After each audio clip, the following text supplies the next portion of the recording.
Asi sandok chariba thoromasi Diamond Radio ni sandok chaba Crime Reports. Nupi angang sing de thokliba tongan ba Manipur khakta natana India ki kachin koya amadi angakpo crime sing asi aikoina wari oina tamjoduna miyamda khangan janna na hona jaba dugumba program amani Crime Reports. Ngasi puduna lakchari Diamond Radio na tongan ba case amaka I.A.S officer nupi ama khakki wari ni Satya Singh Chouhan yamna mathongna leirabi nupi amani piklingai matamda mahima singda mangjil thaduna ta lakhibi adugumlaba nupi amani school da college da matam gi irang kya thorpa matamda masama ki daitani khangna mangjil thaduna chelakhibi luchingbi amani haibada haiman mathoklaroi mahiru oiringai matamdagi hongna achumbata tawba pamduna lakhiba Satya Singh Chouhan mahaki aseng mamayum Delhi dani piklingai digi mahima singda makok thonglakhibi Satya Singh Chouhan engineering da mapung phana makok thongba oirakhibi adugumba nupi amani engineering pass tawrubasu mahangna civil service examination da saruk yaduna leiba kidamak seba tawba pamkiba adugumlaba miyoy amani mahakna honajabadigi civil service ki examination da mai palaktuna I.A.S officer oina praja miyam gidamak thabak tawba mahakna ningjaba adumak thoklami mahakna thabak tawriba department asina midday meal department da school da makhoibu mabuk thanna pijaraba matungda mahi masing tamhangadabani haibu wakhalon asida center gi sarkar asina nongna paikhalakkiba scheme asigi department ta I.A.S officer oina masida mahakna yengsilami thabak tawba matamda achumba niyom tamak tawduna thabak tawba horami masida mahakki thabak mawong mataw asida lana thabak tawriba miyoi singnadi Satya Singh Chouhan bu yeknabagum khalami maram asina mari leinaba miyoi singna mahakpu transfer tawnanabagidamata mari leinaba sarkar gi vibhag singda mantri mandol singda wakalami Satya Singh Chouhan I.A.S officer hek oiba matungda bharat ki tongan ba rajya singda mahakki thabak asi purami mafam aduda mahakna thabak puba matamda mahakna niyom niti chumna thabak tawba asida tongan ba miyoi kayana mantri mandol singda mahakpu transfer thananabagi hekta makselakpa sina mahak mafam amada yamna kuina leiramde mafam amadagi amada asumna lakhiram inong nongna mahakna mafam amada muk thabak purami mafam asida thabak puba sumna tagi tha taruk khakta ngairingai matam asida nongma mahakki office ta mahakna niyom chumna thabak tawba asida gupta kauba miyoi ama laklami gupta na hairami madam aigi che sangsingdo madam na paibiruranu madam na paibidringai matamda madam gi che ama laklagani CSC oina madam na paibiraga CSC oina pabiu haiki matam aduda wafam sing asi khangki madudi lakadoriba che ase mahaki transfer order ni haina adubu Satya Singh Chouhan I.A.S officer asin hairam gupta singh ai mafam asidagi ngasi chalaga nei khangi mafam asida aina leibase akhoi mayamda yamna ayet pa haibadu ore adubu nangi che sang sing sidi aina hangdokluraba aina leiringai matam hauji angonda aigi transfer order se aigi table da leirabasu aina hangdoktribanina aina hangdokluraba nangi file asimadi thabak oina losinbiramage ko asomna mahaki se sing adu loinamak soi toksilami masina miyoi adugi mahaki contract adu kakkiba yabagi changda phawba leram mafam adudagi transfer thoktuna mahak laglami mahaki imung manung amadi punna atopa mafam amada thabak transfer amamuk tharaklami asomna matam koina unarurdraba mahaki manembo makubok amadi mahaki nupa amadi pikliba macha nupa amaga yom aduda yamna harauna leirami numidangda Satya Singh Chouhan gi mahaki mapuroibada Satya Singh na haiki migidi nupi sing se loina yumda leinabani na phai adubu aigidi thabak mafam amadagi amada aina dum chattana lebase nahak yamna nungairamoi matam aduda mahaki nupa na hairaki aigi nupi na leba ki damak thabak tobasida aina karigi nungairoidaba lebage karisu khaluno aina nahakumba nupi amakhak phangjabase aigidi iraiba phabani nangna leba ki damak khanduna nathong ningthina pangthokpaduni aina pamjabase matam aduda Satya Singh Chouhan haiki haujikti akoina leiriba posting mafam sidi imasu babasu angang sisu amadi akoi punna hujikti leminare yamna nungaire ai matam khara mayamdagi lapthoga lebado aisu yamna nungaite matam koina aigi yunga lapnaruba matungda hujikti posting mafam asida akoi punna leminabase masine yamna nungaire asumna Satya Singh Chouhan mafam amadagi mafam amada posting tarurabasu mafam adudagi mahaki niyom chumna thabak thorom tawbasina mahakpo apan boiram loina na tongan mamiyoy singna mahak se mari leinaba ꯕꯤꯚꯥꯒꯁꯤꯡꯗ ꯑꯃꯗꯤ ꯃꯟꯇ꯭ꯔꯤ ꯃꯟꯗꯣꯜꯁꯤꯡꯗ ꯍꯥꯏꯗꯨꯅ ꯃꯍꯥꯛꯄꯨ ꯊꯕꯛ ꯃꯐꯝ ꯑꯃꯗꯒꯤ ꯃꯐꯝ ꯑꯃꯗ ꯑꯗꯨꯃꯛ transfer ꯊꯥꯔꯝꯃꯤ ꯏꯀꯣꯟ ꯀꯣꯟꯅ ꯇ꯭ꯔꯥꯟꯁꯐꯔ ꯂꯥꯛꯂꯤꯕ ꯃꯐꯝ ꯑꯁꯤꯗꯗꯤ ꯃꯍꯥꯛꯀꯤ ꯃꯄꯨꯔꯣꯏꯕ ꯃꯍꯥꯛꯀꯤ ꯃꯆꯥꯅꯨꯄꯥ ꯑꯃꯗꯤ ꯃꯅꯦꯝꯕꯣꯛ ꯑꯃꯗꯤ ꯃꯀꯨꯕꯣꯛꯀ ꯄꯨꯟꯅ ꯄꯣꯁꯇꯤꯡ ꯃꯐꯝ ꯑꯃꯗ ꯂꯩꯔꯝꯃꯤ ꯏꯅꯧ ꯅꯧꯅ ꯃꯍꯥꯛꯀꯤ ꯄꯣꯁꯇꯤꯡ ꯃꯐꯝꯗ ꯏꯍꯥꯟ ꯍꯥꯟꯕ ꯑꯣꯏꯅ ꯑꯣꯐꯤꯁ ꯀꯥꯕ ꯆꯠꯂꯝꯃꯤ ꯃꯐꯝ ꯑꯗꯨꯗ ꯂꯩꯕ ꯃꯍꯥꯛꯀꯤ ꯁ꯭ꯇꯥꯐꯁꯤꯡꯅ ꯃꯍꯥꯛꯄꯨ ꯅꯤꯡꯊꯤꯖꯅ ꯇꯔꯥꯝꯅ ꯂꯩ ꯄꯔꯦꯡ ꯍꯨꯛꯇꯨꯅ ꯇꯔꯥꯝ ꯑꯣꯛꯂꯝꯃꯤ ꯑꯁꯨꯝꯅ ꯃꯍꯥꯛꯅ ꯊꯕꯛ ꯍꯦꯛ ꯇꯧꯕ ꯍꯧꯕꯒ ꯃꯐꯝ ꯑꯗꯨꯗ ꯂꯩꯔꯤꯕ ꯃꯍꯥꯛꯀꯤ ꯗꯤꯄꯥꯔꯠꯃꯦꯟꯠꯀꯤ ꯃꯤꯑꯣꯏꯁꯤꯡꯗ ꯃꯍꯥꯛꯅ ꯍꯥꯏꯈꯤ ꯃꯐꯝ ꯑꯁꯤꯗ ꯑꯩꯗꯤ ꯑꯔꯥꯟꯕ ꯇꯧꯕ ꯌꯥꯔꯣꯏ ꯑꯆꯨꯝꯕ ꯈꯛꯇꯅꯤ ꯇꯧꯒꯗꯕ ꯑꯔꯥꯟꯕ ꯇꯧꯒꯗꯕꯁꯤꯡꯗꯤ ꯅꯁꯥ ꯅꯁꯥꯅ ꯃꯔꯤ ꯂꯩꯅꯕꯁꯤꯡꯗ ꯋꯥ ꯅꯣꯝꯂꯒ ꯃꯐꯝ ꯑꯁꯤꯗꯒꯤ ꯊꯕꯛ ꯇ꯭ꯔꯥꯟꯁꯐꯔ ꯆꯠꯈꯤꯕ ꯌꯥꯒꯅꯤ ꯑꯩꯗꯤ ꯃꯐꯝ ꯑꯁꯤꯗ ꯊꯕꯛ ꯑꯁꯦꯡꯕ ꯇꯧꯒꯅꯤ ꯑꯔꯥꯟꯕ ꯑꯃꯠꯇ ꯇꯧꯕ ꯌꯥꯔꯣꯏ ꯁꯔꯄ꯭ꯔꯥꯏꯖ ꯚꯤꯖꯤꯠ ꯑꯣꯏꯅ ꯁ꯭ꯀꯨꯜꯁꯤꯡꯗ ꯃꯤꯗ ꯗꯦ ꯃꯤꯜꯒꯤ ꯄꯤꯖꯔꯤꯕ ꯆꯥꯅ ꯊꯛꯅꯕꯁꯤꯡ ꯑꯁꯤꯒꯤ ꯃꯇꯥꯡꯗ ꯑꯅꯛꯄ ꯁ꯭ꯀꯨꯜꯁꯤꯡꯗ ꯆꯠꯅꯕ ꯁꯦꯝ ꯁꯥꯁꯤ ꯍꯥꯏꯅ ꯍꯥꯏꯈꯤ ꯃꯇꯝꯗꯨꯗ ꯃꯍꯥꯛꯀꯤ ꯁ꯭ꯇꯥꯐ ꯂꯩꯔꯝꯂꯤꯕꯁꯤꯡꯗꯨꯅ ꯍꯥꯏꯈꯤ ꯃꯦꯗꯝ ꯉꯁꯤ ꯈꯛꯇꯪ ꯂꯥꯛꯂꯒ ꯏꯟꯁꯄꯦꯛꯁꯟꯁꯤ ꯑꯩꯈꯣꯏꯅ ꯄꯥꯎ ꯑꯃꯠꯇ ꯄꯤꯗꯅ ꯍꯦꯛꯇ ꯆꯠꯄ ꯍꯥꯏꯕꯁꯤꯕꯨ ꯃꯁꯤ ꯀꯌꯥ ꯅꯨꯡꯉꯥꯏꯒꯗꯕ ꯃꯥꯟꯗꯦ ꯃꯦꯗꯝ ꯉꯁꯤꯗꯁꯨ ꯂꯥꯛꯇ ꯉꯥꯏꯔꯤ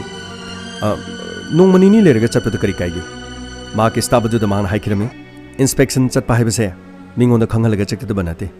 ꯃꯐꯝ ꯑꯗꯨꯗ ꯀꯔꯤ ꯇꯧꯔꯤꯕꯒꯦ ꯑꯉꯥꯡꯁꯤꯡꯗ ꯀꯔꯤ ꯆꯤꯟꯖꯥꯛ ꯄꯤꯖꯔꯤꯕꯒꯦ ꯀꯔꯤ ꯇꯧꯔꯤꯕꯒꯦ ꯍꯥꯏꯕꯁꯦ ꯑꯩꯈꯣꯏꯅ ꯁꯔꯄ꯭ꯔꯥꯏꯖ ꯚꯤꯖꯤꯠ ꯑꯣꯏꯅ ꯆꯠꯄꯗꯨꯕꯅꯤ ꯑꯩꯈꯣꯏꯒꯤ ꯊꯕꯛꯁꯦ ꯃꯁꯤꯅꯤ ꯍꯥꯏꯔꯤꯕ ꯗꯤꯄꯥꯔꯠꯃꯦꯟꯠ ꯑꯁꯤꯗ ꯑꯩꯅ ꯊꯕꯛ ꯇꯧꯔꯤꯕꯁꯨ ꯑꯆꯨꯝꯕ ꯇꯧꯒꯅꯤ ꯃꯁꯤꯒꯤ ꯋꯥꯈꯜꯂꯣꯟꯗꯅꯤ ꯑꯩꯅ ꯇꯧꯔꯤꯕꯁꯦ ꯑꯗꯨꯅ ꯒꯥꯔꯤ ꯊꯧꯗꯣꯔꯣ ꯑꯊꯨꯕ ꯃꯇꯝꯗ ꯆꯠꯁꯤ ꯐꯅꯤ ꯃꯦꯗꯥꯝ ꯑꯁꯨꯝꯅ ꯍꯥꯏꯕꯒ ꯂꯣꯏꯅꯅ ꯃꯍꯥꯛꯀꯤ ꯁ꯭ꯇꯥꯐꯁꯤꯡꯒ ꯂꯣꯏꯅꯅ ꯒꯥꯔꯤ ꯊꯧꯗꯨꯅ ꯂꯥꯛꯂꯝꯃꯤ ꯁ꯭ꯀꯨꯜ ꯑꯃꯗ ꯃꯍꯥꯛ ꯆꯪꯂꯝꯃꯤ ꯌꯥꯝ ꯈꯪꯍꯧꯗꯅ I.A.S officer Satya Singh Chouhan lakpa matamda school gi principal yamna ngaklami madam hana so haibide hauji khotakta lakpiribasibu paw amtang pibirabadi aikoina harau taramna ukcharamgadabani madam matam aduda Satya Singh Chouhan haike karino aibu mantri ro aibu prime minister ro nakoina aibu wokna nabagi damak torongani haisibo aidi michamne chumna tagi aidi thabak tokjabani sarkar gi makhada ai sarkar gi pakholoni aine thabak sena toba haibase yam tangai fade matamadu hemastan haibirami adubu hana haibiram labadi akoina silangba khotpa tai yare nangi wafamdo hauji nangi chaksang yenge nangi school sigi chaksang yenge angang singda pija pithak toribasina karamna pijaribano haibada khoi hoji yengchinba lain yam thuno khonglei thuna mahaki school gi mid day meal pijabagi chaksang changlam saksang duda oiramliba phibam sing ubada I.A.S officer Satya Singh Chouhan angakpa phauram amadi thong thak ibasing du yenglam sina hawai sina iru ngakta sina chak sidi karino cheng si karino yan chalise asuk yamna mot khraba nam thi khraba karino no ni yan chalisibo matamadu the headmaster dun harame madam cheng asi so khoi afaba ngaktan yamna hawba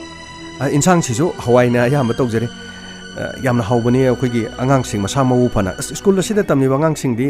akhoi mid day meal se charu badi angang sing masa mau phagalaktana madam yamna nungai ba kari haini makoi mafam asida chaba thakuse angang sing yam harau jari bani madam principal sahab angang sing sina chari ba chinjak se adom school sida chabibra adom na yamna taru tana le hariba saksi adom aigi mangdab da chabiyo insang se adom chak sida tolaga mukta chabiyo matamadu da principal chaw haiba yakiti Mr. Principal sahab nahakna chaning da chak insang asibu angang sing asida pijagadori basi karigi adom amuk to khandoni gembiyo adongi pikli ba angang sina school da tamlambo oiragadi adongi angang da thongliba thakliba cha insang se adom pijaning gadra ai masigi dama action lokot kani athuba matam da principal na masi mone yengchin da taragadi ai di masigi matak action lokot kani mapam masigi contract se kanana pai mapam masigi mid day meal gi contract se kanana pai ge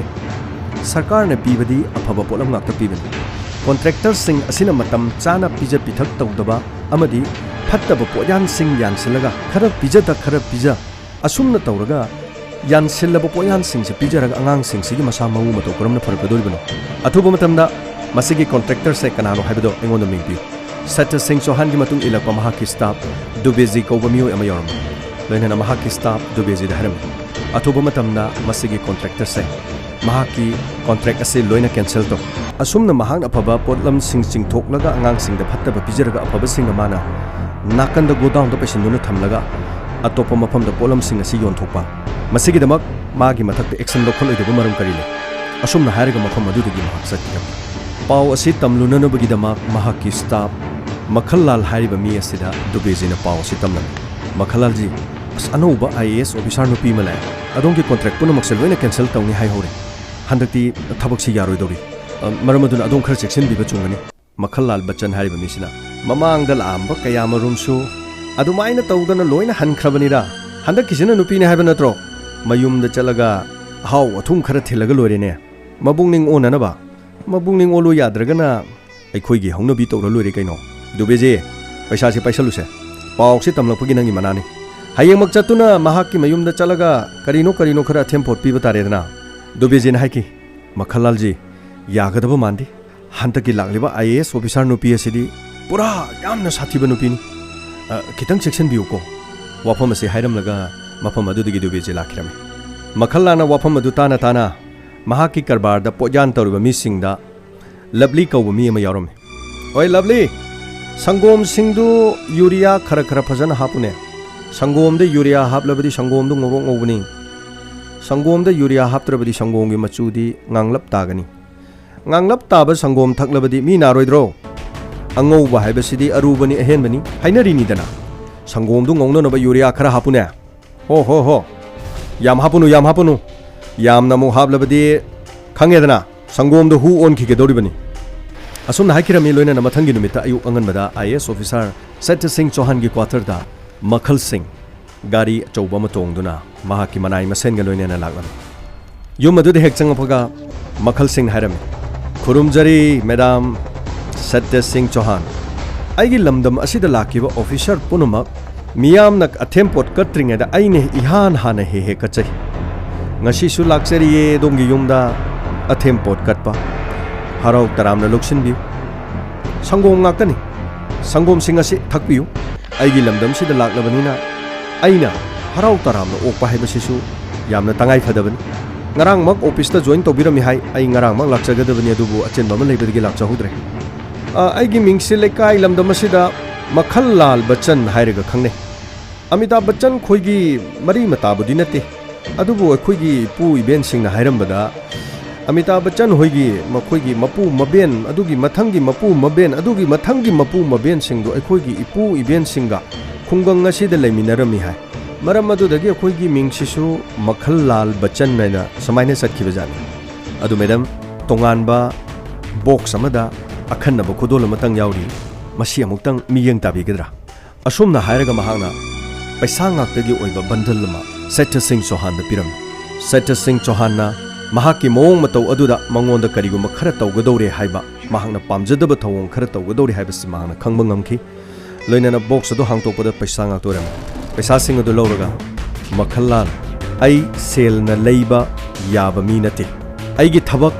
aigi punsi kanada su paisa da yonde sigumba namthiba paisa se ai pamde Sarkar na aingonda matik chana sel thumpi maram asina sigi paisa sidine nang puko asumna mamai de langsin kiram mahaki mamai de langsin duna sel singaru laimai de joina daram amadi mahakna puruliba sangoma dusu Satya Singh na makhada haitoklam aduga haiki nang nasana toba thabak singdo nasana niyom chumna tongningnabadi ngasidagi niyom chumna thangba ho ai leiringai matamdadi mafam asida karigumba aranba mata toba yaroi matung manausu aigi yomda lalaga asumna sen pibagi thabakse toba yaroi matam aduda Makhalal noklami Madam khangjarudre soikre ngakpiu ko mafam asida leiramba hanagi I.A.S officer maming kari Rupam Chaudhary ju mafam asida leirami ahanbada mahaksu mangak yam kalami adubu aina athempot khara pibadagidi mahaksu mabungning du onki hajariba asina kana adongi ichanupa oh masakchi yam nungsikre madam waro bi yadre ko ngasigidi yogjaragi adongi pikli ichanupa siam nungsi section biu ko section matam yam phadrabani ngasigidi yogjakhragi asumna yamna usitana mapam madudagi Makhalal satkhiran asumna matam khara tha ama thabak toroklaba matungda mahakna leiriba mafam asigi tongan ba bibhag kayadagi mahakna maram oraga chumba thabak torokpa sina aranba thabak tobusing kang khong chairami amadi tongan ba mari leinaba center gi miyoi singda pau kaya laktuna hairiba nupi sigi matangda mahakna tawriba thabak sing asina wathok oiba hauраklami Satya gi mathakta mahakki pungning phathana nabagi damakta miyoi ama tharaklami matamadu de Satyana sir lakpiri basibo aingonda pau hana haibirabadi ai hana lakchagadabani mafam sida lakpiri basibo Madam Satya Singh Chouhan adona thabak tori basi matam khajik tangairi matam ten khraba matam sida domna chumba toribani haduna toriba thabak sina center do hojik wathok yamna wai wafam asina maram oirakanda adomna toriba thabak sing ase kharasu usina da kharasu usina thabak se khara lanthon basu phai yamna niyom chumna tobase thabak han ba changlak linge diam tobani adubu khara leirakanda ne naitom tarakani kana suna tungda lepina ba leiroi matam adu Satya na haiki sir fatraba makhallal gi mamit da phawba aduk yamna kibadu ubu ngamde adubu sar gi mitta aduk yamna kiba ubiriba karigin aikoina tawriba thabak se karigi damoktano kana gi damoktano mapam asi toksina nabagi damoktana te sarkar na aikoida phaba thabak sing tawrucho praja sing asigi damak yaifana ba tawrucho haiduna ko tharakpani adubu fatraba miyoi sing asigi khulaida akoiba puduna leiraba dile ba se kari oigani tungda hawrukliba miyoi kya se kari oigani matamaduda miyoi aduna haike nangi Thouna lingjena dubudi yam thagali adubu kari upai le center dagi pirakpa pawgi matungin aina nongonda haibani adubu nangna tawriba thabak se yamna fattaba thabak amadi nate adubu nang kharadi cheksilo asumna makhallal gi godown da leba pochai sing mahana phajinduna loina mak sel tawduna thamjelami asumna mathang mathang makhallal gi aron athop sing ase phagal aba matungda mahaki staff amana hairami madam mafam asida koine lerakli ba siam kuire mamangda officer kya sulame makoina chumba tawribani haiduna tawramlaba matungda makoigi punsida temsingnaba amadi makoigi imung manung phawba khudong thiba kaya thokibadagi mafam ase thadoktuna masana masabu transfer thokchaduna mafam asidagi atopa mafamda thabak tahanbiu haiduna waromlaga chakhiba ngaktani adubu madam de nupini madam bu nungsibagi haijabani madam na toriba thabak se khajiktang di henmali aikoi thabak asida karigumamta yawba leite adubu aikoina kiribadi madam gi punsi adubuni mahak mi hatpa ngamamini madam aina madam bu nungsibagi haijabani ngasidagidi madam khajiktang cheksinna lebiu adumna singnariba makhallal bachan hariba mi se yamna tamthiba lamdam asida mi na ki hangoinaba mi ama khangni matamadu Satya Singh Chouhan haiki Rubal nangna ingonda section wa haibi bese masigi damta thagachari siba haiba sidi sorna tamakpani nongma soidana sigani nongma soidana sigadaba leiraba aikoina sibagi damak kari warugani hinglingai gi matamda praja miyam gi damakta kari go makhara tawge haibase aina khankibana aidi khongpham asidagi honglaroi asumna hairaga makhallangi karbar ase pumthing thingjanna bagi damak amadi mahaki contract ase pungkak kakthatna bagi damak honarami asumna Satya na magi office ta thabak tawdunu leiringeda mahaki mapuroi bagi call lagami Satya hauju pawba angang school dagi halaktri yaraga dinang amta yumda amta lawba asumna pawdi hekta baga Satya mahaki yumda yam thuna lagami mapam aduda mahaki mabo mapu amadi mapa yamna wana lerami amadi makoigi machanupa Adiga chaminaba makoigi school gi mamanaba singda phone tawduna mama mapa da hangami adubu ayamba matamda angang sing loinamak school dagi mayumda hananagle adubu adidi udi haiba wafam sing lo hairki asumna Satya su mahaki office dagi yam thuna mayumda halaklaba matungda angang halaktre haibagi matangda manembo makubo mahaki nupa amadi Satya yamna warami mari lenaba miyo singda phone tawduna angang gi khongul lina na honarba numidang waram pung manga taraki asumna pung manga tarakpa matamda imung aduda makhoi yam wana leram imung aduda leba maki manembo haram Satya nangdi medal yam pamdaine nangna achumba tawribani haiduna achumba tawringeda ngasida igi su mangba tare nanggi nongna tawasina igi yumse mangba tare nangna tawriba thabakse yamna afaba ma natre asumna haiki matamaduda Satya gi nupana haiki karino imana haribadu karino imana aigi da mawabugum imana adigi da mawabugum Satya nasu mahaki masagi da mawaribani matamaduda Satya na police department da mahangna phone tawkhibadu police officer mafam adu da lagami lanana Satya na police officer du dharami sir mafam masida sumaina angang mangba khotpagi thabak thokpasibu kari khudong thiba thokpagi matamaduda police officer du harami madam mafam masida angang asumna phaba khotpa tawbasi sen gi demand tawraga phaba kari gumba nungaina da bagi phaba ma adubu ayam matamda angang sing ase 80% di phangande ayamana si bhakchang hoina phangale matamadu Satya ne police officer adugi pakhomadu de yamna pakhacharami amadi yam warami police sing mafam adu dagi chatkirami numidang pung nipan makhai muk tarakpa thingjilan pa matamadu da yum adu da gari ama khak lake gari achobudu thong hang torukada makhallal hariba miyo se gari dagi kumtharaki Satya Singh Chouhan amadi mahaki mapuroiba imung manungi miyo sing mapan thoroklan matamadu da makhallana makoigi machanupadu gari manungdagi puthoroklam aduga mahaki mama Satya Singh Chouhan da shinarami aduga hairam madam angang si kangaunaraga lambi de chalamani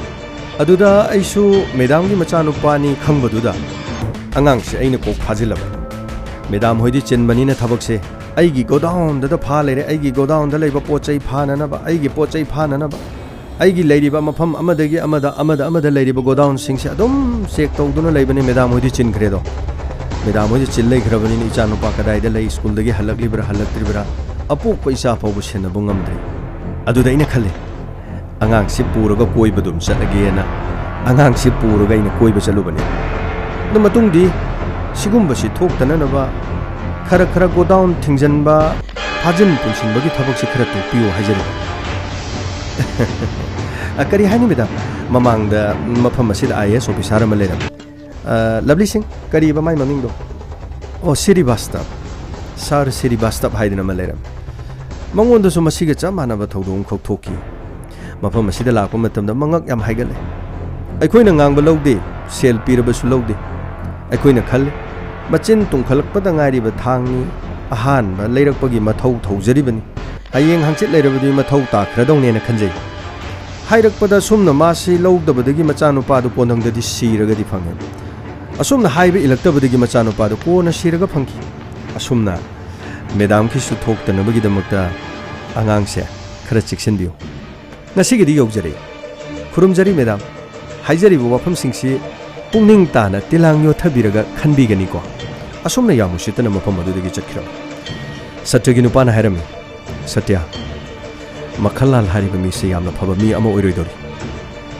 akoi thabak se khara cheksina toba tangai fade aduba Satya na haiki mahangna tongning ba toksanu ai lemna tokloi ainu honari bese miyam gi damaktani aduba fare mahangna aigi chagi punsibu tem singna raklabanina mahakki aina phajiluraba godown sing ase hayengdagi hangtol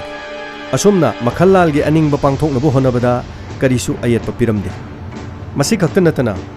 makhallal da ayat papidrabasu makhallal ga amadi Satya Singha lambi da thengnaba matamda yamna usittaba mongda madam kadai chatpirubano angang du khara section biu ko matung manau angang du yumdagi mangba khotpa thoktanaba adu yam nungaijare aigi lambida ayatpa pibidaba sigidama aduga mathangi 26 January gi Republic Day gi thorumdadi madam da su sanagi medal amtang pijage tawbani mathau masak khangna thabak tawbagi dama asumna hairaga mafam adudagi yamna usitna chakhiram Satya Singh Chouhan makhut thektuna lehoki school amada midday meal gi chak chaba matamda amadi sangom thakpa matamda school aduda leiba angang sing khanghouduna wan tharaklami amadi mafam aduda angang taraga mathoi dom tuduna shiba yaurukani matam aduda makhal sing haiki aina sangom du urea du yamna hapkanu hairaga nangi lovely sing aduna kayam haplurabno farese siradi sikredana makogi punsi tenbano oirangani sangom de hektaina radana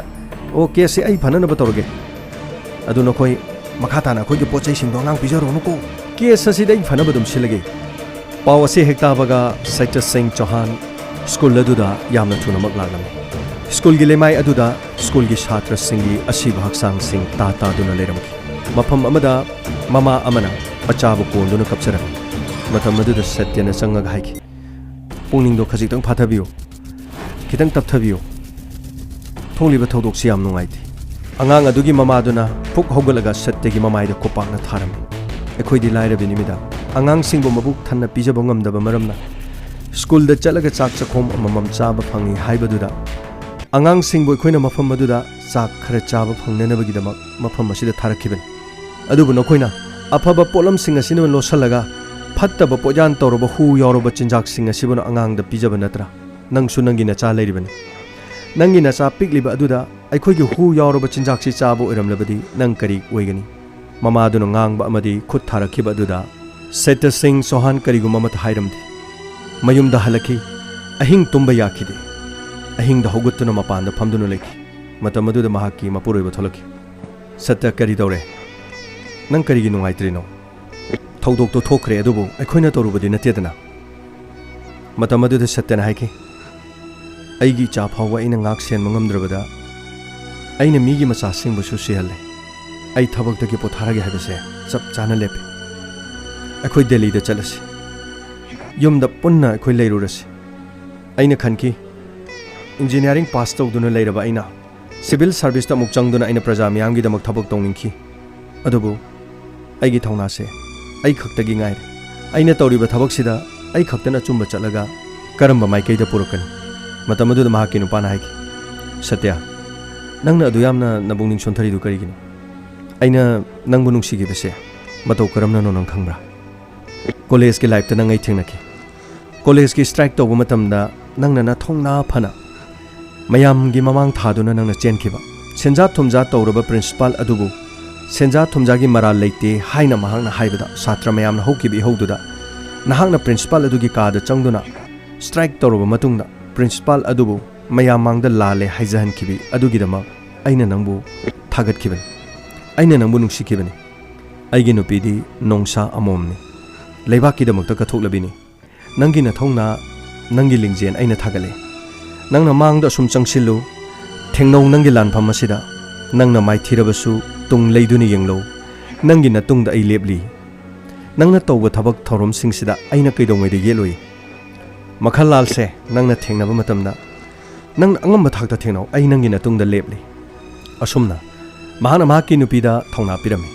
ꯑꯉꯥꯡꯁꯤꯡ ꯁꯤꯔꯕ ꯃꯇꯨꯡꯗ I.A.S officer ꯑꯁꯤꯅ ꯃꯍꯥꯛꯀꯤ ꯃꯊꯛꯇ enquiry ꯇꯧꯅꯅꯕ ꯃꯍꯥꯛꯀꯤ ꯃꯔꯥꯜꯒꯤ ꯃꯇꯨꯡ ꯏꯟꯅ ꯃꯍꯥꯛꯄꯨ ꯄꯨꯂꯤꯁꯇ ꯐꯥꯍꯜꯂꯝꯃꯤ ꯃꯈꯜ ꯂꯥꯜꯗ ꯃꯍꯥꯛꯅ ꯍꯥꯏꯈꯤ ꯃꯈꯜ ꯂꯥꯜ ꯅꯪꯅ ꯇꯧꯕ ꯑꯔꯥꯟꯕꯁꯤꯡ ꯑꯁꯤꯒꯤ ꯍꯥꯏꯔꯨꯔꯕꯗꯤ ꯅꯪꯕꯨ ꯃꯇꯨꯞ ꯃꯇꯨꯞ ꯀꯛꯂꯒ ꯍꯥꯠꯂꯕꯁꯨ ꯄꯦꯜꯂꯣꯏ ꯅꯪ ꯁꯤꯕ ꯃꯇꯝꯗ ꯅꯪꯒꯤ ꯅꯃꯥ ꯅꯄꯥꯅ ꯀꯔꯤꯁꯨ ꯅꯪꯉꯣꯟꯗ ꯑꯀꯥꯏꯕ ꯂꯩꯔꯝꯃꯣꯏ ꯑꯗꯨꯕꯨ ꯄꯤꯛꯂꯤꯕ ꯑꯉꯥꯡꯁꯤꯡ ꯁꯦꯟꯈꯤꯕꯒꯤ ꯃꯔꯝꯁꯤꯗꯤ ꯅꯪꯅ ꯄꯣꯠꯌꯥꯟ ꯌꯥꯟꯕꯗꯒꯤꯅꯤ ꯍꯥꯏꯕꯁꯤ ꯃꯤꯌꯥꯝꯅ ꯂꯣꯏꯅ ꯈꯪꯏ ꯍꯧꯖꯤꯛꯇꯤ ꯁꯥꯈꯤ ꯁꯥꯕꯣꯟ ꯃꯌꯥꯝ ꯂꯩꯔꯦ ꯅꯪꯗꯤ ꯍꯨꯏꯗꯁꯨ ꯍꯨꯏ ꯅꯠꯇꯦ ꯍꯨꯏ ꯑꯉꯥꯎꯕꯅꯤ ꯍꯨꯏ ꯅꯪ ꯍꯧꯖꯤꯛꯇꯤ ꯖꯦꯜꯗ ꯄꯦꯟꯅ ꯈꯣꯡꯉꯣꯅꯦ ꯑꯁꯨꯝꯅ ꯄꯨꯂꯤꯁ ꯂꯥꯛꯇꯨꯅ ꯃꯈꯜ ꯂꯥꯜ ꯐꯥꯗꯨꯅ ꯖꯦꯜꯗ ꯊꯝꯅꯅꯕꯒꯤꯗꯃꯛ ꯃꯔꯥꯜꯒꯤ ꯃꯇꯨꯡ ꯏꯟꯅ ꯖꯦꯜꯗ ꯊꯝꯅꯅꯕꯒꯤꯗꯃꯛ ꯍꯣꯠꯅꯈꯤ ꯑꯁꯨꯝꯅ ꯃꯊꯛ ꯊꯣꯡꯕ ꯗꯤꯄꯥꯔꯠꯃꯦꯟꯠꯁꯤꯡꯒꯤ ꯑꯣꯐꯤꯁꯔꯁꯤꯡꯅ ꯁꯇ꯭ꯌ ꯁꯤꯡ ꯆꯧꯍꯥꯟꯕꯨ ꯊꯥꯒꯠꯈꯤ ꯁꯇ꯭ꯌ ꯅꯍꯥꯛꯅ ꯊꯕꯛ ꯇꯧꯔꯛꯂꯤꯕꯁꯤ ꯆꯍꯤ ꯀꯌꯥ ꯁꯨꯔꯦ ꯁꯇ꯭ꯌꯅ ꯍꯥꯏꯈꯤ ꯑꯩ ꯆꯍꯤ 10 ꯁꯨꯔꯦ ꯁꯔ ꯑꯩꯈꯣꯏꯅ ꯊꯕꯛ ꯇꯧꯔꯛꯄ ꯃꯇꯝꯗꯁꯨ ꯃꯈꯜ ꯂꯥꯜꯒꯨꯝꯕ ꯃꯤꯑꯣꯏ ꯀꯌꯥꯃꯔꯨꯝ ꯊꯦꯡꯅꯈꯤ ꯊꯦꯡꯅꯗꯕ ꯅꯠꯇꯦ ꯑꯗꯨꯕꯨ ꯃꯇꯝ ꯑꯗꯨꯗ ꯑꯩꯈꯣꯏꯁꯨ ꯑꯆꯨꯝꯕ ꯇꯧꯒꯅꯤ ꯍꯥꯏꯅ ꯀꯣꯏꯆꯦꯟ ꯆꯦꯟꯗꯨꯅ ꯍꯣꯠꯅꯈꯤ ꯃꯇꯝ ꯑꯗꯨꯗ ꯅꯥꯏꯇꯣꯝ ꯇꯥꯈꯤ ꯑꯋꯥꯕ ꯀꯌꯥ ꯂꯥꯛꯈꯤ ꯑꯗꯨꯕꯨ ꯅꯪꯒꯤ ꯅꯊꯧꯅꯥꯁꯦ ꯑꯩꯈꯣꯏꯅ ꯌꯥꯝ ꯊꯥꯒꯠꯂꯤ ꯅꯨꯄꯤ ꯑꯃ ꯑꯣꯏꯅ ꯂꯩꯕꯥꯛꯀꯤꯗꯃꯛ ꯑꯐꯕ ꯊꯕꯛ ꯇꯧꯔꯛꯄꯁꯦ ꯅꯪꯒꯤꯗꯃꯛ ꯑꯩꯈꯣꯏ ꯆꯥꯎꯊꯣꯛꯆꯩ ꯃꯈꯜ ꯂꯥꯜ ꯍꯥꯏꯔꯤꯕ ꯃꯤꯑꯣꯏ ꯑꯁꯤꯗꯤ ꯃꯍꯥꯛꯀꯤ ꯃꯇꯨꯡꯗ ꯑꯆꯧ ꯑꯁꯥꯡ ꯀꯌꯥꯃꯔꯨꯝ ꯑꯃꯗꯤ ꯃꯟꯇ꯭ꯔꯤ ꯃꯟꯗꯣꯜ ꯀꯌꯥꯃꯔꯨꯝ ꯂꯩꯕ ꯃꯔꯝꯅ ꯃꯍꯥꯛ ꯅꯨꯃꯤꯠ ꯈꯔꯅꯤꯗꯪ ꯖꯦꯜꯗ ꯂꯩꯔꯕ ꯃꯇꯨꯡꯗ ꯕꯦꯜꯗ ꯑꯃꯨꯛ ꯊꯣꯔꯛꯈꯤ ꯃꯁꯤꯒꯤ ꯃꯇꯨꯡꯗ ꯁꯇ꯭ꯌ ꯁꯤꯡ ꯆꯧꯍꯥꯟ ꯑꯃꯗꯤ ꯃꯍꯥꯛꯀꯤ ꯃꯄꯨꯔꯣꯏꯕ ꯀꯩꯊꯦꯜ ꯑꯃꯗ ꯏꯟꯁꯥꯡ ꯅꯥꯄꯤ ꯂꯩꯕ ꯆꯠꯂꯝꯃꯤ ꯃꯇꯝ ꯑꯗꯨꯗ ꯃꯍꯥꯛꯀꯤ ꯅꯨꯄꯥꯅ ꯍꯥꯏꯈꯤ ꯉꯁꯤꯗꯤ ꯀꯔꯤ ꯅꯨꯃꯤꯠꯅꯣ ꯏꯟꯁꯥꯡ ꯅꯥꯄꯤ ꯂꯩꯕ ꯌꯥꯎꯕꯁꯦ ꯄꯨꯛꯅꯤꯡꯁꯤ ꯏꯅꯧ ꯅꯧꯏꯗ ꯁꯇ꯭ꯌ ꯁꯤꯡꯅ ꯑꯩꯁꯨ ꯑꯩꯒꯤ ꯊꯕꯛꯅ ꯌꯥꯗꯕꯒꯤꯅꯤ ꯉꯁꯤꯗꯤ ꯁꯨꯇꯤ ꯂꯩꯕꯅꯤꯅ ꯑꯩꯁꯨ ꯏꯟꯁꯥꯡ ꯅꯥꯄꯤ ꯂꯩꯕ ꯆꯠꯄꯗꯤ ꯌꯥꯏꯗꯅ ꯅꯍꯥꯟ ꯃꯈꯩ ꯅꯣꯏꯅ ꯂꯣꯏꯅ ꯂꯩꯔꯒ ꯑꯃꯗꯤ ꯏꯃꯥ ꯍꯣꯏꯅ ꯊꯣꯡꯉ ꯆꯥꯕꯅꯤ ꯉꯁꯤꯗꯤ ꯑꯩꯅ ꯍꯥꯎꯅ ꯊꯣꯡꯉꯒ ꯏꯃꯨꯡꯗ ꯂꯩꯕ ꯃꯤꯁꯤꯡꯁꯦ ꯂꯣꯏꯅ ꯄꯤꯖꯗꯣꯏꯅꯤ ꯑꯁꯨꯝꯅ ꯃꯇꯩ ꯃꯅꯥꯎ ꯑꯅꯤ ꯀꯩꯊꯦꯜ ꯃꯆꯥ ꯑꯃꯗ ꯏꯟꯁꯥꯡ ꯅꯥꯄꯤ ꯂꯩꯗꯨꯅ ꯁꯣꯔꯣꯛ ꯃꯆꯥꯏꯗ ꯂꯦꯞꯂꯤꯉꯩꯗ ꯒꯥꯔꯤ ꯑꯃ ꯈꯥꯝꯈꯤ ꯒꯥꯔꯤ ꯑꯗꯨꯒꯤ ꯃꯅꯨꯡꯗꯒꯤ ꯃꯈꯜ ꯂꯥꯜ ꯊꯣꯔꯛꯈꯤ ꯑꯃꯗꯤ ꯅꯣꯀ꯭ꯔꯦꯝ ꯍꯥꯏꯀ꯭ꯔꯦꯝꯅ ꯇꯧꯗꯨꯅ ꯁꯇ꯭ꯌ ꯁꯤꯡ ꯆꯧꯍꯥꯟꯒꯤ ꯃꯅꯥꯛꯇ ꯆꯪꯉꯛꯈꯤ ꯈꯨꯔꯨꯝꯖꯔꯤ ꯃꯦꯗꯥꯝ ꯑꯩꯅ ꯍꯥꯏꯗ꯭ꯔꯣ ꯖꯦꯜꯗꯤ ꯑꯩꯈꯣꯏꯒꯤ ꯄꯣꯛꯐꯝꯁꯨ ꯅꯠꯇꯦ ꯑꯩꯒꯤ ꯂꯩꯐꯝꯁꯨ ꯅꯠꯇꯦ ꯃꯇꯝ ꯀꯨꯏꯅ ꯃꯦꯗꯥꯝꯅ ꯑꯩꯕꯨ ꯊꯝꯕ ꯍꯥꯏꯕꯁꯨ ꯉꯝꯂꯣꯏ ꯉꯁꯤꯗꯤ ꯑꯃꯨꯛ ꯊꯣꯛꯆꯔꯦ ꯃꯍꯥꯛꯅ ꯖꯦꯜꯗꯒꯤ ꯊꯣꯔꯛꯄ ꯑꯗꯨꯗ ꯁꯇ꯭ꯌ ꯁꯤꯡ ꯆꯧꯍꯥꯟ ꯌꯥꯝꯅ ꯉꯛꯈꯤ ꯃꯦꯗꯥꯝꯅ ꯍꯥꯏꯕꯗꯨ ꯀꯔꯤꯑꯕ ꯍꯨꯏ ꯂꯚꯂꯤ ꯁꯤꯡ ꯃꯦꯗꯥꯝꯅ ꯍꯥꯏꯕꯗꯨ ꯀꯔꯤꯑꯕ ꯂꯚꯂꯤꯅ ꯍꯥꯏꯔꯝꯃꯤ ꯑꯉꯥꯎꯕ ꯍꯨꯏ ꯍꯥꯏꯕ ꯑꯣ ꯑꯉꯥꯎꯕ ꯍꯨꯏ ꯃꯦꯗꯥꯝꯅ ꯑꯩꯕꯨ ꯑꯉꯥꯎꯕ ꯍꯨꯏ ꯍꯥꯏꯔꯕꯅꯤꯅ ꯑꯉꯥꯎꯕ ꯍꯨꯏꯗꯤ ꯆꯤꯛꯏ ꯑꯗꯨꯅ ꯉꯁꯤꯗꯤ ꯑꯉꯥꯎꯕ ꯍꯨꯏ ꯍꯥꯏꯈꯤꯕꯗꯣ ꯉꯁꯤꯗꯤ ꯆꯤꯛꯄ ꯇꯥꯔꯦ ꯆꯤꯛꯀꯦ ꯍꯥꯏꯅ ꯂꯥꯛꯂꯤꯕꯅꯤ ꯃꯇꯝ ꯑꯗꯨꯗ ꯁꯇ꯭ꯌ ꯁꯤꯡ ꯆꯧꯍꯥꯟꯒꯤ ꯅꯨꯄꯥꯗꯨꯅ ꯍꯥꯏꯈꯤ ꯃꯈꯜ ꯂꯥꯜ ꯅꯪꯒꯤ ꯋꯥꯉꯥꯡ ꯑꯗꯨ ꯋꯥꯉꯥꯡ ꯀꯝꯖꯥꯎꯍꯟꯕꯅꯤ ꯅꯪꯒꯤ ꯅꯔꯥꯜꯒꯤ ꯃꯇꯨꯡ ꯏꯟꯅ ꯅꯪ ꯖꯦꯜꯗ ꯂꯩꯕ ꯍꯥꯏꯕꯁꯦ ꯃꯇꯤꯛ ꯌꯥꯝꯅ ꯆꯥꯕꯅꯤ ꯅꯪꯗꯤ ꯁꯤꯗ꯭ꯔꯤ ꯐꯥꯎꯕꯗ ꯐꯥꯔꯁꯤ ꯇꯧꯔꯒ ꯍꯥꯠꯀꯗꯕꯅꯤ ꯇꯥꯟꯖꯥ ꯑꯁꯤꯗ ꯁꯇ꯭ꯌ ꯁꯤꯡꯅ ꯍꯧꯖꯤꯛ ꯄꯨꯂꯤꯁꯇ ꯐꯣꯟ ꯇꯧꯒꯦ ꯅꯪꯅ ꯑꯩꯈꯣꯏꯗ ꯀꯤꯍꯟ ꯈꯪꯍꯟꯕꯒꯤꯗꯃꯛ ꯃꯐꯝ ꯑꯁꯤꯒꯤ ꯅꯪꯕꯨ ꯐꯥꯗꯨꯅ ꯄꯨꯍꯟꯒꯦ ꯃꯈꯜ ꯂꯥꯜꯅ ꯍꯥꯏꯈꯤ ꯍꯧꯖꯤꯛ ꯃꯐꯝ ꯑꯁꯤꯗꯒꯤ ꯃꯦꯗꯥꯝꯅ ꯍꯧꯖꯤꯛ ꯑꯩꯈꯣꯏꯕꯨ ꯐꯥꯕ ꯄꯨꯟꯕ ꯍꯥꯏꯕꯁꯤꯗꯤ ꯑꯣꯏꯔꯔꯣꯏ ꯃꯐꯝ ꯑꯁꯤꯗꯒꯤ ꯃꯦꯗꯥꯝ ꯑꯃꯗꯤ ꯃꯦꯗꯥꯝꯒꯤ ꯅꯨꯄꯥꯁꯤ ꯆꯠꯀꯗꯕ ꯃꯥꯟꯗ꯭ꯔꯦ ꯃꯦꯗꯥꯝ ꯑꯩꯅ ꯌꯥꯝꯅ ꯄꯥꯝꯖꯕ ꯑꯃꯈꯛ ꯂꯩ ꯑꯩꯗꯤ ꯑꯩꯒ ꯁꯤꯡꯅꯕ ꯃꯤꯁꯤꯡꯁꯤ ꯑꯩꯗꯤ ꯍꯥꯠꯇꯦ ꯃꯈꯣꯏꯒꯤ ꯈ꯭ꯋꯥꯏꯗꯒꯤ ꯅꯛꯅꯕ ꯃꯤꯁꯤꯡꯁꯤ ꯑꯩꯅ ꯑꯣꯟꯅ ꯊꯣꯏꯅ ꯍꯥꯠꯂꯕ ꯃꯇꯨꯡꯗ ꯑꯩꯒꯤ ꯌꯦꯛꯅꯔꯤꯕ ꯃꯤ ꯑꯗꯨꯅ ꯑꯣꯟꯅ ꯊꯣꯏꯅ ꯈꯥꯡꯕ ꯑꯗꯨꯅꯤ ꯑꯩꯅ ꯌꯦꯡꯕ ꯄꯥꯝꯂꯤꯁꯦ ꯑꯁꯨꯝꯅ ꯑꯩꯒꯤ ꯌꯦꯛꯅꯕ ꯑꯗꯨꯅ ꯑꯣꯟꯅ ꯊꯣꯏꯅ ꯈꯥꯡꯕ ꯑꯗꯨꯅꯤ ꯑꯁꯨꯝꯅ ꯈꯪꯍꯧꯗꯅ ꯃꯍꯥꯛꯅ ꯅꯣꯡꯃꯩ ꯑꯃ ꯁꯠꯇꯣꯛꯂꯒ ꯁꯦꯇ꯭ꯌ ꯁꯤꯡꯒꯤ ꯃꯄꯨꯔꯣꯏꯕꯗ ꯅꯣꯡꯃꯩꯅ ꯀꯥꯞꯈꯤ ꯃꯐꯝ ꯑꯗꯨꯗꯒꯤ ꯃꯈꯜꯂꯥꯜ ꯆꯠꯈꯤꯔꯝꯃꯤ ꯑꯁꯨꯝꯅ ꯃꯈꯜꯂꯥꯜ ꯃꯐꯝ ꯑꯗꯨꯗꯒꯤ ꯆꯠꯈ꯭ꯔꯕ ꯃꯇꯨꯡꯗ ꯁꯠꯌ ꯁꯤꯡ ꯆꯧꯍꯥꯟꯅ ꯃꯍꯥꯛꯀꯤ ꯃꯄꯨꯔꯣꯏꯕꯕꯨ ꯃꯐꯝ ꯑꯗꯨꯗꯒꯤ ꯄꯨꯂꯤꯁꯇ ꯄꯥꯎ ꯄꯤꯅꯕ ꯍꯣꯠꯅꯈꯤ ꯑꯗꯨꯕꯨ ꯐꯣꯟ ꯐꯪꯈꯤꯗꯦ ꯃꯍꯥꯛꯀꯤ ꯃꯄꯨꯔꯣꯏꯕ ꯁꯠꯌ ꯁꯤꯡꯅ ꯀꯟꯕ ꯉꯝꯈꯤꯗꯦ ꯃꯐꯝ ꯑꯗꯨꯗ ꯃꯍꯥꯛꯀꯤ ꯃꯄꯨꯟꯁꯤ ꯂꯣꯏꯈꯤꯔꯝꯃꯤ ꯑꯁꯨꯝꯅ ꯅꯨꯡꯉꯥꯏ ꯌꯥꯏꯐꯅ ꯂꯩꯔꯝꯕ ꯏꯃꯨꯡ ꯑꯃꯗꯒꯤ ꯁꯠꯌ ꯁꯤꯡꯒꯤ ꯃꯄꯨꯔꯣꯏꯕ ꯇꯥꯏꯕꯪꯄꯥꯟ ꯊꯥꯗꯣꯛꯇꯨꯅ ꯆꯠꯈꯤꯔꯝꯃꯤ ꯃꯊꯪꯒꯤ ꯅꯨꯃꯤꯠꯇ ꯃꯟꯇ꯭ꯔꯤ ꯃꯟꯗꯣꯜ ꯀꯌꯥ ꯂꯥꯛꯇꯨꯅ ꯏꯃꯨꯡ ꯃꯅꯨꯡꯒꯤ ꯑꯋꯥꯕꯗ ꯍꯪꯕ ꯂꯥꯛꯂꯝꯃꯤ ꯃꯟꯇ꯭ꯔꯤ ꯑꯃꯈꯛꯅ ꯁꯠꯌ ꯁꯤꯡ ꯆꯧꯍꯥꯟꯒꯤ ꯃꯀꯨꯕꯣꯛꯇ ꯍꯥꯏꯔꯝꯃꯤ ꯅꯃꯧ ꯅꯨꯄꯤꯁꯤ ꯈꯔꯁꯨ ꯂꯝ ꯍꯦꯃꯟꯈ꯭ꯔꯦ ꯊꯕꯛꯇꯤ ꯆꯪꯉꯛꯄꯗ ꯉꯥꯏꯔꯤ ꯑꯆꯨꯝꯕ ꯇꯧꯔꯤꯅꯦꯅ ꯃꯥꯅ ꯇꯧꯔꯤꯕ ꯊꯕꯛꯁꯤꯅ ꯉꯁꯤꯗꯤ ꯀꯔꯤ ꯀꯥꯟꯅꯩ ꯅꯆꯥꯅꯨꯄꯥꯒꯤ ꯄꯨꯟꯁꯤꯁꯨ ꯃꯥꯡꯂꯦ ꯅꯁꯨ ꯅꯨꯄꯥꯁꯨ ꯑꯃꯨꯛ ꯐꯥꯖꯤꯜꯂꯨꯔꯦꯗꯥꯏ ꯁꯤꯒꯨꯝꯕ ꯃꯥꯟꯅꯕ ꯌꯥꯗ꯭ꯔꯕ ꯃꯤꯁꯤꯡꯗꯨꯗꯤ ꯈꯔ ꯃꯥꯟꯅꯗꯕꯁꯨ ꯐꯩ ꯁꯤ ꯂꯨꯄꯥ ꯂꯥꯛ 2 ꯈꯛꯀꯤ ꯆꯦꯛꯅꯤ ꯁꯤ ꯀꯔꯤꯅꯣ ꯏꯃꯨꯡ ꯃꯅꯨꯡꯒꯤ ꯁꯤꯖꯤꯟꯅꯣ ꯅꯃꯧ ꯅꯨꯄꯤꯁꯤ ꯈꯔ ꯐꯥꯖꯤꯜꯂꯨ ꯃꯇꯝ ꯑꯗꯨꯗ ꯁꯠꯌ ꯁꯤꯡ ꯆꯧꯍꯥꯟꯒꯤ ꯃꯅꯦꯝꯕꯣꯛ ꯍꯧꯒꯠꯂꯝꯃꯤ ꯑꯃꯗꯤ ꯆꯦꯛ ꯃꯅꯥꯗꯨ ꯂꯧꯔꯝꯃꯤ ꯆꯦꯛ ꯃꯅꯥꯗꯨ ꯂꯧꯔꯒ ꯃꯟꯇ꯭ꯔꯤ ꯑꯗꯨꯒꯤ ꯃꯃꯥꯡꯗ ꯁꯦꯒꯥꯏꯔꯝꯃꯤ ꯑꯩꯅ ꯑꯩꯒꯤ ꯏꯃꯧ ꯅꯨꯄꯤꯕꯨ ꯌꯥꯝꯅ ꯂꯥꯟꯅ ꯂꯧꯔꯨꯏ ꯑꯩꯒꯤ ꯏꯃꯧ ꯅꯨꯄꯤꯗꯤ ꯁꯅꯥꯅꯤ ꯑꯩꯒꯤ ꯏꯆꯥꯅꯨꯄꯥ ꯁꯤꯈꯤꯕ ꯅꯠꯇꯦ ꯑꯩꯒꯤ ꯏꯃꯧ ꯅꯨꯄꯤꯅ ꯇꯧꯔꯤꯕ ꯊꯕꯛꯁꯦ ꯑꯩꯒꯤ ꯏꯆꯥꯅꯨꯄꯥꯅ ꯌꯥꯏ ꯑꯃꯗꯤ ꯑꯩꯒꯤ ꯏꯆꯥꯅꯨꯄꯥꯅ ꯁꯧꯒꯠꯂꯤ ꯑꯩꯒꯤ ꯏꯆꯥꯅꯨꯄꯥꯅ ꯌꯥꯕ ꯍꯥꯏꯕꯗꯨ ꯃꯃꯥ ꯑꯃꯗꯤ ꯃꯄꯥ ꯑꯩꯈꯣꯏꯅ ꯌꯥꯏ ꯑꯩꯒꯤ ꯏꯃꯧ ꯅꯨꯄꯤꯅ ꯃꯊꯧꯅꯥ ꯂꯩꯅ ꯉꯁꯤ ꯂꯩꯕꯥꯛ ꯑꯁꯤꯗ ꯃꯊꯟꯇ ꯆꯨꯝꯕ ꯇꯧꯒꯅꯤ ꯍꯥꯏꯅ ꯆꯣꯡꯊꯣꯛꯂꯤꯕꯁꯤꯒꯤꯗꯃꯛ ꯑꯩꯒꯤ ꯏꯃꯧ ꯅꯨꯄꯤꯕꯨ ꯑꯩꯅ ꯊꯥꯒꯠꯂꯤ ꯅꯪꯒꯨꯝꯕ ꯃꯟꯇ꯭ꯔꯤ ꯑꯃꯒꯤ ꯀꯩꯁꯨ ꯂꯩꯇꯕ ꯄꯩꯁꯥ ꯈꯔꯁꯤꯅ ꯑꯩꯒꯤ ꯏꯆꯥꯅꯨꯄꯥꯕꯨ ꯑꯃꯨꯛ ꯍꯜꯂꯍꯟꯒꯗꯕ ꯅꯠꯇꯦ ꯑꯩꯒꯤ ꯏꯆꯥꯅꯨꯄꯥꯗꯤ ꯁꯤꯕ ꯅꯠꯇꯦ ꯍꯤꯡꯗꯨꯅ ꯂꯩꯔꯤ ꯁꯍꯤꯗ ꯑꯣꯏꯈꯤꯕꯅꯤ ꯑꯩꯒꯤ ꯏꯆꯥꯅꯨꯄꯥꯅ ꯄꯥꯝꯖꯔꯝꯕ ꯃꯇꯨꯡꯏꯟꯅ ꯑꯩꯒꯤ ꯏꯃꯧ ꯅꯨꯄꯤꯅ ꯑꯆꯨꯝꯕꯒꯤꯗꯃꯛ ꯃꯈꯥ ꯇꯥꯅ ꯂꯥꯟꯊꯦꯡꯅꯅꯕꯒꯤꯗꯃꯛꯇ ꯃꯃꯥ ꯑꯃꯗꯤ ꯃꯄꯥ ꯑꯩꯈꯣꯏꯅ ꯌꯥꯊꯪ ꯑꯗꯨ ꯏꯃꯧꯗ ꯑꯩꯈꯣꯏꯅ ꯉꯁꯤꯁꯨ ꯄꯤꯔꯤ ꯑꯁꯨꯝꯅ ꯍꯥꯏꯔꯒ ꯃꯟꯇ꯭ꯔꯤ ꯑꯗꯨ ꯃꯐꯝ ꯑꯗꯨꯗꯒꯤ ꯆꯠꯍꯟꯈꯤꯔꯝꯃꯤ ꯃꯁꯤꯒꯤ ꯃꯈꯥ ꯇꯥꯔꯛꯄꯗ ꯅꯨꯃꯤꯗꯥꯡ ꯑꯃ ꯃꯍꯥꯛꯀꯤ ꯃꯅꯦꯝꯕꯣꯛꯅ ꯃꯃꯧ ꯅꯨꯄꯤꯕꯨ ꯊꯦꯝꯖꯤꯜꯂꯝꯃꯤ ꯁꯠꯌ ꯁꯤꯡ ꯆꯧꯍꯥꯟꯅ ꯍꯥꯏꯔꯛꯈꯤ ꯏꯃꯥ ꯑꯩꯒꯤ ꯏꯔꯥꯜ ꯄꯨꯝꯅꯃꯛꯅ ꯏꯃꯨꯡ ꯑꯁꯤꯗ ꯅꯪꯒꯤ ꯅꯆꯥꯅꯨꯄꯥꯕꯨꯁꯨ ꯂꯩꯍꯟꯈꯤꯗ꯭ꯔꯦ ꯃꯁꯤ ꯄꯨꯝꯅꯃꯛꯁꯦ ꯑꯩꯅ ꯊꯣꯛꯍꯟꯕꯅꯤꯀꯣ ꯏꯃꯥ ꯑꯩꯅ ꯊꯕꯛꯁꯤ ꯇꯧꯔꯝꯗ꯭ꯔꯒꯗꯤ ꯉꯁꯤ ꯑꯩꯈꯣꯏ ꯍꯔꯥꯎꯅ ꯅꯨꯡꯉꯥꯏꯅ ꯄꯨꯟꯅ ꯂꯩꯃꯤꯟꯅꯔꯝꯒꯗꯕꯅꯤꯀꯣ ꯏꯃꯥ ꯃꯇꯝ ꯑꯗꯨ ꯃꯅꯦꯝꯕꯣꯛꯅ ꯍꯥꯏꯈꯤ ꯅꯪꯅ ꯑꯗꯨꯃꯥꯏꯅ ꯍꯥꯏꯔꯗꯤ ꯀꯃꯥꯏꯅ ꯌꯥꯗꯣꯏꯅꯣ ꯑꯩꯈꯣꯏ ꯁꯤꯔꯕꯁꯨ ꯑꯩꯈꯣꯏ ꯂꯣꯏꯅ ꯁꯤꯗꯣꯛꯀꯅꯤ ꯅꯪꯅ ꯊꯥꯡꯖꯤꯜꯂꯨꯔꯕ ꯈꯣꯡꯊꯥꯡꯁꯦ ꯏꯆꯥꯅꯨꯄꯥꯅ ꯌꯥꯔꯝꯃꯤ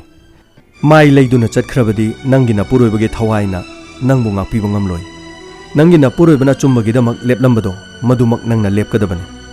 ꯃꯈꯜꯂꯥꯜ ꯍꯥꯏꯔꯤꯕ ꯃꯤꯑꯣꯏ ꯑꯁꯤꯒꯤ ꯆꯞ ꯆꯥꯕ ꯃꯔꯥꯜꯒꯤ ꯃꯇꯨꯡ ꯏꯟꯅ ꯅꯪꯒꯤ ꯅꯄꯨꯔꯣꯏꯕ ꯍꯥꯠꯈꯤꯕ ꯃꯤ ꯑꯁꯤꯕꯨ ꯗꯟꯗꯤ ꯐꯪꯗ꯭ꯔꯤꯕ ꯐꯥꯎꯕꯗꯤ ꯅꯪꯒꯤ ꯐꯤꯔꯦꯞ ꯑꯗꯨ ꯈꯣꯡꯒꯅꯨ ꯑꯁꯨꯝꯅ ꯃꯃꯧ ꯅꯨꯄꯤꯒꯤ ꯊꯧꯅꯥ ꯑꯗꯨ ꯃꯥꯅ ꯊꯧꯒꯠꯂꯝꯃꯤ ꯃꯁꯤꯒꯤ ꯃꯈꯥ ꯇꯥꯔꯛꯄꯗ ꯁꯠꯌ ꯁꯤꯡ ꯆꯧꯍꯥꯟꯅ ꯃꯈꯜꯂꯥꯜꯒꯤ ꯃꯔꯤ ꯂꯩꯅꯕ ꯆꯦ ꯆꯥꯡꯁꯤꯡ ꯃꯍꯥꯛꯀꯤ ꯑꯣꯐꯤꯁꯀꯤ ꯁ꯭ꯇꯥꯐ ꯔꯨꯕꯥꯜ ꯁꯤꯡ ꯍꯥꯏꯔꯤꯕ ꯃꯤꯑꯣꯏ ꯑꯁꯤꯗ ꯃꯈꯜꯂꯥꯜꯒꯤ ꯃꯍꯥꯛꯅ ꯇꯧꯕ ꯑꯔꯥꯟꯕꯁꯤꯡ ꯑꯁꯤꯒꯤ ꯆꯦ ꯆꯥꯡ ꯑꯗꯨ ꯄꯨꯟꯁꯤꯜꯂꯒ ꯃꯉꯣꯟꯗ ꯄꯤꯅꯅꯕꯒꯤꯗꯃꯛ ꯍꯥꯏꯔꯝꯃꯤ ꯃꯇꯝ ꯑꯗꯨꯗ ꯔꯨꯕꯥꯜ ꯁꯤꯡꯅ ꯍꯥꯏꯈꯤ ꯃꯦꯗꯝ ꯑꯩꯅ ꯀꯔꯤꯒꯨꯝꯕ ꯃꯥꯒꯤ ꯃꯥꯌꯣꯛꯇ ꯂꯦꯞꯂꯨꯔꯕꯗꯤ ꯑꯩꯒꯤ ꯄꯨꯟꯁꯤ ꯀꯔꯤ ꯑꯣꯏꯒꯅꯤ ꯑꯩꯗꯤ ꯏꯆꯥꯁꯨ ꯂꯩꯔꯤ ꯃꯁꯤꯒꯤ ꯃꯈꯥ ꯇꯥꯔꯛꯄꯗ ꯑꯩ ꯈꯨꯗꯣꯡꯊꯤꯕ ꯊꯣꯛꯀꯗꯕ ꯃꯥꯜꯂꯦ ꯑꯗꯨꯅ ꯃꯦꯗꯝ ꯑꯩ ꯋꯥꯐꯝꯁꯤ ꯌꯥꯔꯒꯗꯤ ꯑꯩꯕꯨ ꯌꯥꯎꯍꯟꯕꯤꯒꯅꯨ ꯃꯇꯝ ꯑꯗꯨꯗ ꯁꯠꯌ ꯁꯤꯡ ꯆꯧꯍꯥꯟꯅ ꯍꯥꯏꯈꯤ ꯔꯨꯕꯥꯜ ꯁꯤꯡ ꯅꯣꯡꯃ ꯁꯤꯒꯗꯕ ꯃꯤꯑꯣꯏ ꯃꯄꯣꯛꯅꯤ ꯁꯤꯔꯒꯗꯕ ꯂꯩꯕ ꯃꯤꯑꯣꯏ ꯄꯣꯛ ꯑꯁꯤꯒꯤꯗꯃꯛꯇ ꯅꯪꯅ ꯉꯁꯤꯒꯤ ꯀꯔꯤꯒꯤ ꯋꯥꯔꯤꯅꯣ ꯍꯤꯡꯂꯤꯉꯩꯁꯤꯗ ꯑꯩꯈꯣꯏ ꯑꯆꯨꯝꯕ ꯈꯔ ꯇꯧꯔꯝꯕꯅ ꯐꯠꯇ꯭ꯔꯣ ꯅꯪ ꯃꯨꯟꯅ ꯑꯃꯨꯛꯇꯪꯗꯤ ꯈꯜꯂꯣ ꯑꯩ ꯉꯁꯤꯒꯤꯗꯤ ꯆꯠꯂꯒꯦ ꯑꯩꯒꯤ ꯏꯄꯨꯔꯣꯏꯕ ꯂꯩꯈꯤꯗꯕꯒꯤ ꯋꯥꯐꯝ ꯅꯠꯇꯅ ꯄꯤꯛꯂꯤꯕ ꯑꯉꯥꯡ 11ꯒꯤ ꯄꯨꯟꯁꯤ ꯂꯣꯏꯈꯤꯕꯁꯦ ꯃꯈꯜꯂꯥꯜ ꯍꯥꯏꯔꯤꯕ ꯃꯤ ꯑꯁꯤꯅꯅꯤ ꯃꯁꯤꯗꯤ ꯅꯪꯁꯨ ꯈꯪꯂꯕ ꯋꯥꯐꯝꯅꯤ ꯄꯤꯛꯂꯤꯕ ꯁꯤꯔꯤꯕ ꯑꯉꯥꯡ 11 ꯑꯗꯨꯒꯤ ꯃꯅꯨꯡꯗ ꯅꯪꯒꯤ ꯅꯆꯥꯅꯨꯄꯥ ꯌꯥꯎꯔꯝꯕ ꯇꯥꯔꯒꯗꯤ ꯀꯔꯤ ꯑꯣꯏꯒꯗꯒꯦ ꯅꯪ ꯃꯨꯟꯅ ꯑꯃꯨꯛꯇꯪ ꯈꯜꯂꯣ ꯑꯩ ꯉꯁꯤꯒꯤꯗꯤ ꯆꯠꯂꯒꯦ ꯑꯁꯨꯝꯅ ꯍꯥꯏꯔꯒ ꯆꯠꯈꯤ ꯃꯁꯤꯒꯤ ꯃꯊꯪꯗ ꯔꯨꯕꯥꯜ ꯁꯤꯡꯅ ꯑꯊꯦꯡꯕꯗ ꯁꯠꯌ ꯁꯤꯡꯗ ꯐꯣꯟ ꯇꯧꯔꯛꯈꯤ ꯃꯦꯗꯝ ꯍꯥꯏꯔꯤꯕ ꯆꯦ ꯆꯥꯡ ꯄꯨꯝꯅꯃꯛ ꯑꯩ ꯄꯤꯔꯒꯦ ꯑꯩꯁꯨ ꯍꯧꯖꯤꯛꯇꯤ ꯃꯦꯗꯥꯝꯒꯤ ꯇꯨꯡꯗ ꯑꯩ ꯂꯦꯞꯂꯒꯦ ꯍꯥꯏꯕꯁꯦ ꯑꯩ ꯆꯞ ꯆꯥꯅ ꯂꯦꯞꯄꯦ ꯉꯁꯤ ꯅꯨꯃꯤꯗꯥꯡ ꯄꯨꯡ 10:30 ꯇꯥꯔꯛꯄ ꯃꯇꯝꯗ ꯑꯩ ꯃꯐꯝ ꯑꯃ ꯍꯥꯏꯖꯔꯛꯀꯦ ꯑꯗꯨꯒꯤ ꯃꯐꯝꯗꯨꯗ ꯃꯦꯗꯥꯝ ꯂꯥꯛꯄꯤꯌꯨ ꯄꯨꯂꯤꯁꯇ ꯄꯥꯎ ꯄꯤꯕꯤꯒꯅꯨ ꯄꯨꯂꯤꯁꯀꯤ ꯃꯔꯛꯇꯁꯨ ꯄꯨꯝꯅꯃꯛꯁꯦ ꯃꯥꯒꯤ ꯃꯤ ꯂꯩꯕꯅꯤꯅ ꯄꯥꯎꯁꯤ ꯂꯤꯛ ꯑꯣꯏꯈ꯭ꯔꯕꯗꯤ ꯑꯩꯒꯤ ꯄꯨꯟꯁꯤꯗ ꯍꯦꯟꯅ ꯇꯦꯝꯁꯤꯟꯅꯔꯛꯄ ꯌꯥꯏ ꯌꯥꯔꯒꯗꯤ ꯃꯦꯗꯥꯝꯅ ꯃꯗꯨꯃꯇꯪ ꯉꯥꯛꯅ ꯆꯠꯄꯤꯌꯨ ꯌꯥꯝ ꯅꯨꯡꯉꯥꯏꯔꯦ ꯔꯨꯕꯥꯜ ꯁꯤꯡ ꯅꯪꯅ ꯍꯥꯏꯔꯤꯕ ꯋꯥꯐꯝꯗꯣ ꯑꯩ ꯁꯣꯏꯗꯅ ꯃꯐꯝ ꯑꯗꯨꯗ ꯂꯥꯛꯑꯒꯦ ꯑꯁꯨꯝꯅ ꯍꯥꯏꯈꯤ ꯁꯣꯝꯗꯅ ꯃꯈꯜꯂꯥꯜꯒꯤ ꯌꯨꯝꯗ ꯃꯤꯑꯣꯏ ꯑꯃ ꯂꯥꯛꯇꯨꯅ ꯔꯨꯕꯥꯜ ꯁꯤꯡꯅ ꯃꯍꯥꯛꯀꯤ ꯃꯔꯤ ꯂꯩꯅꯕ ꯆꯦ ꯆꯥꯡꯁꯤꯡ ꯑꯁꯤ Satya Singh Chouhan da piki gadore haiba wafam sigi aron ba paw ma hairam matam aduda makhallan hairam Rubal Singh hariba mi sishu engonda yamna yet kadaba mi moire ngasi di mahakpu lotion birasi aduga Lovely Singh nakoi kana kana lei pung 10 makhai da hariba mafam aduda nakoi chalo aduga mahakpu jungle lamada pusalaga thori yalaga halo thori yalaga hatpado noina live video engonda tharakadaba ai ma siba yengadumni ko ai mahang na sibado ai yengni nakoina mahak hatpagi video de engonda tharakadaba asumna haiki mafam aduda mahaki mi Lovely Singh amadi mahaki Miyoi Singh na Rubal Singh hariba Miyoi se faduna jungle da pusin kirami amadi fuba horam matam aduda Rubal Singh na ai lan khre amuk tanga piu Lovely Singh amtanga piu ai gi pigle bisa Singh le yaragada ai bom to nungsibiu haiki loinana Lovely Singh hariba Miyoi sinasu mahaku fuba chaiba adu live oina tharaga Makhalal hariba Miyoi se yenghalaki makoina live thaduna Makhalal da yenghalinge gi matamda live ase khangaudana mutkirami live mutkraba matung hariba mahaki Lovely Singh amadi atopa Miyoi Singh da Makhalal na call tormi amadi call Singh amata chatkirami mi halo haina thakhraga live tharmaga live tharakirisi kari torbajang asomna Makhalal na mahaki Miyoi Singh adubu call tormi adubu call funkide masigi matungda Makhalal gi yumda Satya Singh Chouhan amadi police force puruktuna mafam aduda leptuna leram Makhallan mamai leithorpale matamda mahaki mamangda yamlaba police force amadi Satya Singh Chouhan punna leptuna leram amadi mahaki mamangda mahaki Miyoi Singh na phu chaiduna tawkiba Rubal Singh hariba mi asisu makhoigi police na lepliba Singh adugi mamang ithang thangna leplam amadi Makhalal yamna ngaki Satya Singh Chouhan haiki Rubal Singh si ubada Makhallan ngakpra nahaki Miyoi khrada Rubal Singh han anabagi nang order tawkiba matamduda Nangi maraksidasu aigi mi ama yaubadagi Nangi mi duna aingonda paus pirakpadagi aina hana police na mafam aduda lumduna leiraga Rubal Singh bo mafam aduda makoina han anabagi honarambadagi aina kanduna porapani haujikti nang kadaida chengadori nangbu sakhi matik chana pina nabagi damak Rubal Singh leire nangna tawkiba aranba Singh adugi damak nasana nasabu police ta changjau loinana kaisum sangda Miyoi kayabu angang 13 hatkiba amadi aigi puruba hatkibagi damak Madugi dandido kaisum sangdanang nabuk pena hui angawbugum khongduna leiba tari asumna haiki masini ngasigi case asida pujaraliba midday meal gi department amada I.A.S officer nupi amakhakna mathau masak khangna thabak tawjarakpa matamda thengnakibadugumba awabagi wari singbuladuna nungsiraba mahaki mapuroi bakainaki adubu hanba leitana I.A.S officer nupi asina mathau masak khangna leibak asigidamak mahakna achumbagi-damak tawkiba thabak thawng asidi tabiriba mayam punamak aikoina Satya Singh Chouhan gi mafamda salute tofam thoi ngasigi thoromasi tabiraga adomna adongi poningda kari phawibagi lepiu wakhalduna achumbagi maikaida mathangi episode amada case amamo puduna lakchege pungning phathabiu wakhal leitabiu haujikidi James Hagurjamna amuka johana khurumjari